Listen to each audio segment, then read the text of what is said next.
I'm His Royal Highness Gert and in this tiresome programme I've had to travel the length and breadth of Great Britain to discover the paranormal, stories stranger than life, and the downright weird. My good man.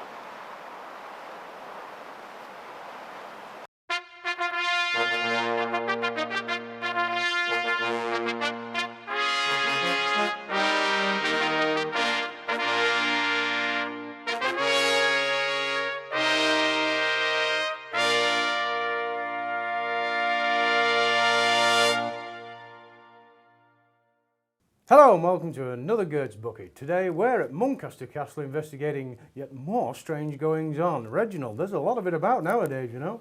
Yo, watch your brap brap. Yes, there's loads of it going on and it needs to be stopped. And that's why I'm here, Gert. Me and you taking on the world again. Yes, marvellous. Now the head groundsman of Muncaster is Mr. John Crispacket. John, tell us your story. Well, hello, Your Highness. Me and the missus, she's a big fan, by the way. Unfortunately, she's upstairs at the moment in bed having a nap. So. Oh, right. Is she one of those shift workers? No, she's got itchy teeth, you know. It's brought on by the stress. Yeah. Little picture of her. She'd love to meet you. If you'd like to pop up and say hello, you know, she'd love that. Is that her there? Now, John, tell us the rest of the story, will you? Well, you know, we were going on holiday, went off to, you know, somewhere nice and warm. A holiday? Yeah, right. yeah. What, like Mauritius? Yeah, Torremolinos. Yes, marvellous. Have you ever been to Torremolinos, Reginald? No, I'm not a big fan of Egypt. Great. John? Yeah, we went across over to Torremolinos and we took, you know, some beans and some other food, you know, packed some sandwiches and stuff for the 7 days because, you know, you really don't want to be eating the sort of foreign food because you know what it can do with your belly, like, and yes, stuff blah, like that. blah, yes, no. Yes. All right. Anyway, when we came back, it was a mime in the garden. A mime? A mime. A yeah. mime in the garden, ladies and gentlemen. What do you make of that, Reginald? Well, I tell you something, Gert. Me and mimes don't get on, and if I was to see a mime today, it wouldn't be living tomorrow. Marvellous. Well, on that note, let's go and meet the silent squatter. Let's. Well, as you can see, ladies and gentlemen, there is indeed a mime in the grounds of Muncaster Castle. Now, tell me, John, how does that make you feel seeing a mime just sat there like that? It's very upsetting, Your Highness. It fills me with rage, it does. Yes, I can imagine, yes. Reginald, why don't you just go and do your psychic stuff on a mime and tell him to get out of the garden? I think I will, Gert. We've come too far. We've come too far to let somebody like this take us down. He's my friend and I'll not see him in rage. I'm going to take your rage.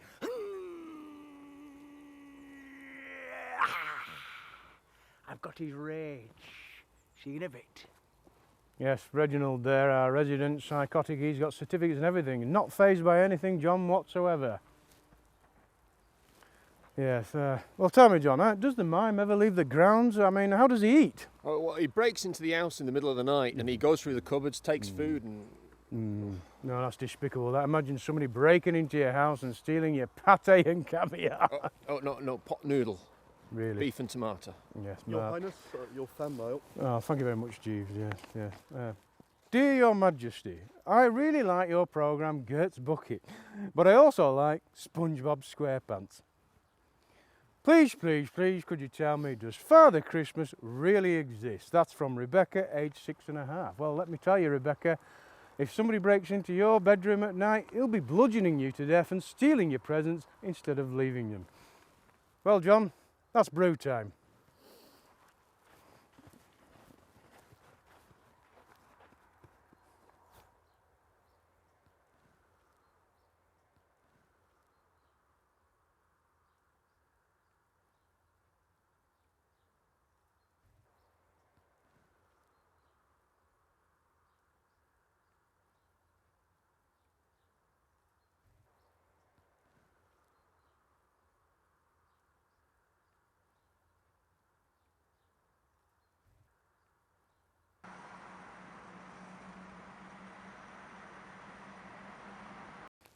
So, did you like our lass's cake then, Your Highness? Well, it was adequate. So, ladies and gentlemen, as you can see, Reginald is struggling to remove the mime from the grounds of Muncaster Castle. In fact, he appears to be helping him with his housework. I don't know what that's all about. So tell me, John, the police and the council have been involved. What was their response to this? Aye, well, they came along all right, but they're neither use nor ornament. Yes, I can imagine. And you were saying something about the mime having false teeth? Yeah, he leaves them on the sideboard in the house sometimes. Really? Yeah, that's... Sir, Yes, Jeeves. there's a lady here that wants to speak to you, Yeah, we'll just give her one of the signed photographs with one of the normal ones, won't you? but she's an expert in mime. Really? Mimers, yeah. Really? Well, we'll go and get it then. Go on, yeah. An expert, John. This is what we need, you know, because Reginald is struggling. So this could speed things up. Dashed good to meet you. Hi. Hello. Hello. Yes. And what's your name? I'm Miss Headfeather. Yes. Yeah. Headfeather. Yes. Headfeather of the old Muncaster Headfeathers. You'll doubtless have heard of us, I'm sure. Yes, generations of Headfeathers in Muncaster. Yes, Headfeather Lane, Headfeather Cemetery. We have the Headfeather wing in the local hospital. We've been here for generations, and we're very proud of our esteemed roots. Yes. Now you're saying that you're an expert in removing mimes from gardens. Oh, yes, no, I am indeed. Yes, it has become my life's work. I was brought up to it as a very small child, continued all throughout my life, and yes, I would say I'm probably the most qualified person in the country at the moment to get rid of mimes from gardens. Yes. And how do you propose to do this then? Well, with my horse. Horse. Yes, my horse. I have a Welsh cob, section D, beautiful boy, stallion. We don't like geldings. And the thing is that mimes can't bear the meaty, beefy smell of an entire male horse and their whole physicality, you know. Yes. Well, why don't you go off and do your thing with your horse? I shall, thank yes, you. Yeah. Oh, well, John, an expert has arrived claiming to remove mimes from gardens with a horse. I think we'll, yes, probably get nowhere as usual. So how long has the mime been in Muncaster then? Well, it's probably about 4 or 5 months now. He came in the summer. Yes, and it's been terrible for you, hasn't it, all this? Yeah, I haven't slept, wink, you know, it's been terrible for the wife and me. Aye. Yes, I can imagine. Oh, here's Reginald, ladies and gentlemen. Yes, Reginald. My old flower. There's a flaming red rumming garden. Oh, God. Or a sugar. We found it. Why hasn't the mime been removed from the garden, Reginald? Well, it's not that easy, Gerbert. Why? It's just not simple, Gerbert. Why? Well, he's a mime. A mime? Yeah, you can't communicate properly with a mime. So what's the outcome of all this? What did he say? Well, basically, the outcome, Gerbert, is... I've had enough of this. Jeeves. Oh, jeez. Yes, thank you, Jeeves. Yes, thank you. Right, I'm ordering you now immediately to leave the grounds of Muncaster Castle. Leave the grounds of Muncaster Castle. Gerbert, Yes. he's French. French! Oh, French! Jeeves! Thank you, Jeeves, yeah.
Well, ladies and gentlemen, as you can see, the mime has now been removed from the grounds, and that ends another episode of Gert's Bucket. Reginald, I think we've done another cracking job there.